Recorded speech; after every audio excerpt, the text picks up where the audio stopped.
On February 11, 1990, in Tokyo, Japan, 23-year-old Mike Tyson made the seventh defense of his undisputed heavyweight championship. His opponent was the 29-year-old James "Buster" Douglas. At that time, the #1 contender across all major versions was Evander Holyfield, but Tyson had not fought since July 1989, while Holyfield had boxed quite recently.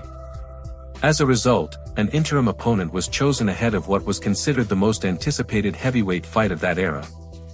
In 1987, Douglas had suffered a stoppage loss to Tony Tucker in a bout for the IBF title, but afterward he put together a series of wins, including victories over Trevor Berbick and Oliver McCall. However, against such a destructive force as Tyson, Douglas entered the ring as a massive underdog, with odds of 42-1. Just 23 days before the fight, he endured a tragic loss. His mother passed away.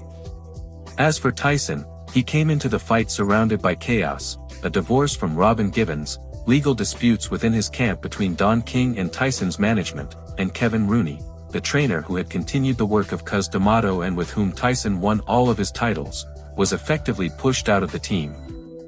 In the first round, the pattern of the fight looked unusual for Tyson's bouts of that period. Iron Mike was not as explosive and dynamic as he had been in the past, but most importantly, Douglas looked completely confident in the ring. Many of Tyson's opponents had lost to him even before the fight began, but there was no hint of that in Douglas's behavior. He moved easily, tried to keep Tyson at distance with his jab, and whenever Mike broke into his preferred range, James fired back with punches. Mike Tyson, known for his side-to-side head movement, looked much more one-dimensional this time. He simply marched straight forward, running into Douglas's straight punches. And when Tyson did manage to close the distance, he was met with uppercuts and hooks. Douglas was beating Tyson with his own weapons. In the third round, Tyson increased his activity and started to have some success. He still lost the round, but not as clearly as the previous ones. The fourth round was relatively uneventful, but it ended with an exciting exchange in which Douglas once again had the better of it. Perhaps the most tense spectator of this fight was Evander Holyfield, who had been guaranteed $12 million for a bout with Tyson 4 months later, but only if Mike won that night. However, Holyfield's hopes of facing Mike were being smashed by Buster Douglas's fists. In the fifth round, Douglas was virtually unloading on his opponent, and as a result Tyson began to develop a hematoma around his left eye. Tyson's trainers at the time, Aaron Snowell and Jay Bright, did not even have an in-swell with them and instead pressed a rubber glove filled with ice water against Tyson's face. As Teddy Atlas would later say, those two couldn't even teach a fish how to swim. The main advantage Douglas found in Tyson's approach was that, in most cases, Tyson was throwing single punches rather than 2 or 3 punch combinations. This was usually followed by a clinch in which he failed to put any real pressure on his opponent. There was a logical explanation for Tyson's actions: poor physical conditioning.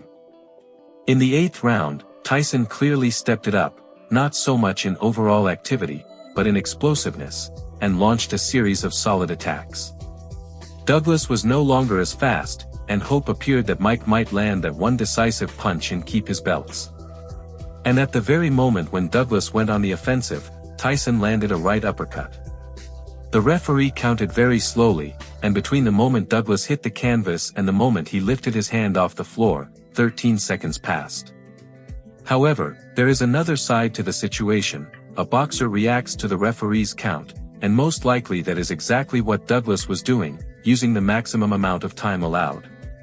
Judging by his very first movements, he could have gotten up earlier. Moreover, the knockdown occurred in the final seconds of the round, and Tyson had no time left to capitalize. Still, the referee's slow count made this episode one of the most famous and controversial moments in the history of boxing. The momentum was on the side of Iron Mike, and after the break he tried to build on his success, but Douglas went on the counteroffensive and rocked Tyson. Buster Douglas was perhaps no less tired than Tyson. After all, he had done far more work, yet he was absolutely unwilling to give in. At the same time, Tyson himself was clearly not the same Tyson who had once mercilessly destroyed opponents and seemed invincible. In those moments, before the astonished eyes of viewers around the world, Iron Mike Tyson was turning from a superhuman into an ordinary man, and now it was he who was being mercilessly beaten. Tyson opened the 10th round with a powerful right hand, but it would be the last successful moment of the still reigning world champion, who was completely exhausted, in part from the punishment he had absorbed. A right uppercut, this time thrown by Douglas, rocked Tyson and launched the combination that put an end to one of the brightest eras not only in the heavyweight division, but in the history of boxing itself. Few people pay attention to this now, but the referee counted Tyson's knockdown in exactly the same way as Douglas's. His count to 10 also lasted the same 13 seconds. This did nothing to help Tyson, who was trying with all his strength but was no longer able to continue. Larry Merchant, live on the air, called the result of this fight the greatest upset in the history of boxing. Buster Douglas became the undisputed heavyweight champion of the world.